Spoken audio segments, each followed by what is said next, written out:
Okay, the last piece of the puzzle for differentiation is implicit. Just had to check I spelled that right. Implicit differentiation. Okay, and this so just to review what we've done so far. We know how to do y as a function of x. Okay, we know how to differentiate just about everything there. Okay, we're pretty good with that now. Y equals a function of x. No problems. Even we were able to tackle things like x equals, a function of y, something like that. 2y squared plus sine y ey. Yep, no problems. We're able to do that. We just differentiate dx dy and then flip it upside down. That's okay. But what we get soon is relations and things that might look like this. Where the x's and the y's are all mixed up and that sort of thing, and this thing cannot be written as x as a function of y, and it can't be written as y as a function of x. In fact, they're all messed up. That you can't extract an x and a y from here. It's absolutely horrible, and so we don't know how to do this sort of thing yet, and that's where implicit differentiation comes in. Here. Y equals f of x and y equals f of x, they're said to be explicit. Okay, it's explicit here. Y is a function of x. It's nice, it's simple, it's well defined. Here, x is a function of y. This is fine here, okay, because it's well defined. X equals this value of y. That's nice, that's no problems. But what we've got here is implicit. In other words, x and y, it's not obvious what they are. It's not easy to extract x and y. And so what we're going to learn here is how to differentiate something like this. And what we do is simple, with implicit differentiation, all we do is take the derivative of all parts. Okay. In other words, we'll get to it in a second, but you take the derivative of this. It's supposed to be green. I always how you want to do this. I'll click on green. It doesn't become green. Differentiate that equals differentiate that and differentiate that, and so the differential of that equals the differential of that plus the differential of that. So that's what we're doing here. We're just differentiating all parts, and just a super important thing to remember is to remember to use the chain rule when y appears. Okay. And I'll show you what I mean by that in a second. In these cases where y is in there, because y is a function of x, you need to use the chain rule. I'll show you what I mean by that. Let's just jump straight into some examples because I think that'll help a lot. Okay, so something like x squared minus y equals 1 or something like that. Okay. Now you could do this explicitly. You could make y equal blah, but I'm just going to show you what we do here. Okay, what we do is we just take the derivative of each element, each part here. Okay, each term. So in other words, we take the derivative of x squared minus the derivative of y equals the derivative of 1. Okay, we're going to take the derivative of each bit. Okay, so let's do that. That's fine, because basically it's saying that the gradient of, if this relation is true, then the gradient here will be equal to the gradient of that which is true. Okay, so the derivative of x squared is 2x. The derivative of y is dy by dx. Okay, dy by dx. And the derivative of 1 is 0. Okay, and then we can just rearrange dy dx is equal to 2x. So there we go. That's what we're doing.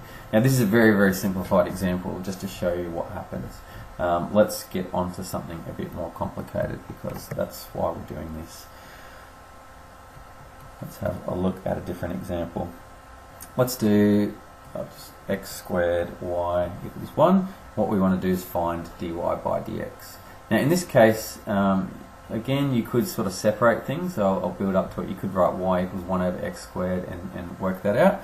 Let's just do, let's find that. So firstly, what's the derivative of x squared y? And what you've got is some function of x multiplied by another function of x, but we just don't know what it is. But y is a function of x. Just remember that, because what this means is that you've got the product rule here. X squared times y, you've got the product rule here. And I'll do it slowly this time. So the product rule, you've got u equals x squared, and you've got v as y. What's the derivative of u? That's 2x. And what's the derivative of y? Don't write 1, because the derivative, we don't know what y is, but it's a function of x. So the derivative of y is dy by dx. Whatever that function is, it's the derivative of that. Okay. So therefore, now we're going to take the derivative of both sides. X squared y is equal to the derivative of 1. That's from up here. Okay. We're going to take the derivative of both sides now. Therefore, the derivative of this is the product rule. So let's do the product rule. It's going to be y times 2x, so 2xy, plus x squared times dy by dx. X squared dy by dx. So that's our product rule there. And that's equal to the derivative of 1, which is 0. Now we just have to isolate dy by dx. And so x squared dy dx equals, move that to the other side, negative 2xy. Therefore, dy by dx equals negative 2xy over x squared. And what you get is you get an answer. Usually you get an answer for the derivative in terms of x and y.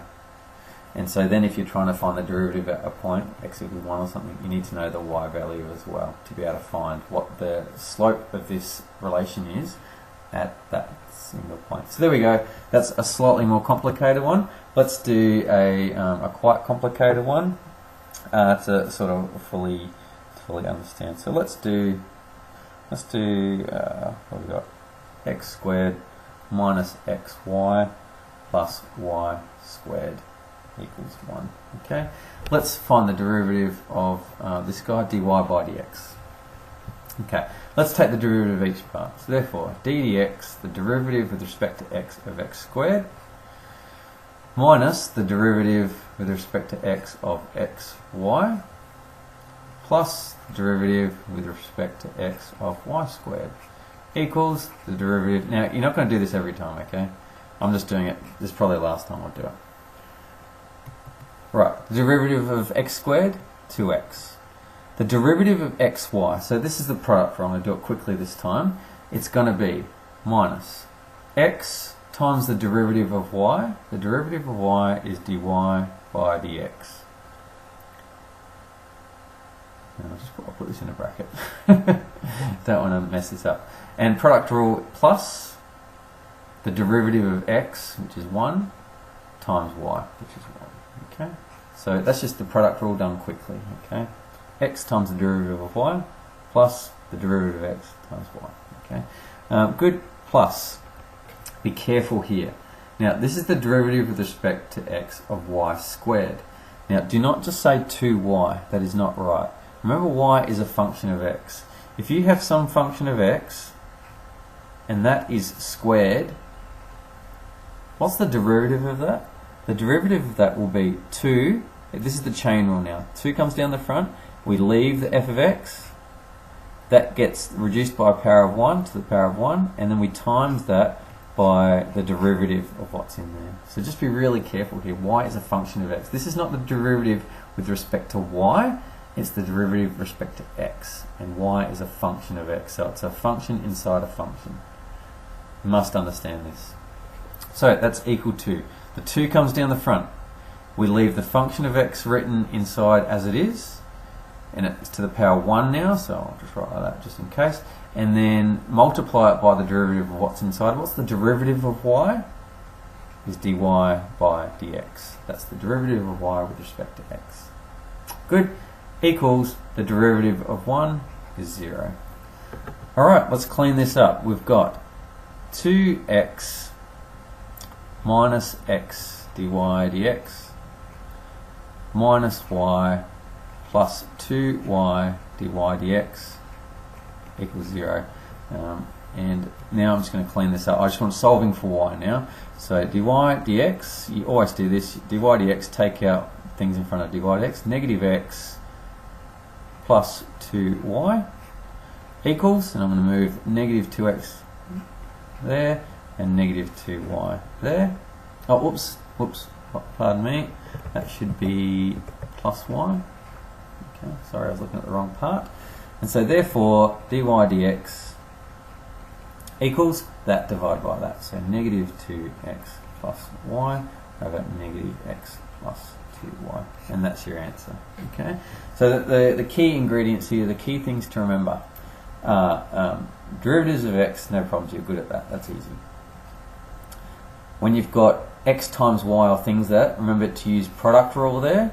And remember that when you're taking the derivative of y, it's not we're not doing it respect to y, we're doing it respect to x, so you're going to end up with a dy dx. When you've got y squared or some power of y squared or a sine y or something like that, remember you need to be using the chain rule here. So that's going to get you in trouble if you don't use the chain rule there. And you're always going to end up with a dy dx sort of spat out the end because you're using the chain rule. And derivatives of constants are 0, so just remember that people always muck that up as well. And then you just solve for dy dx. And that's implicit differentiation, and it's good fun. Alright.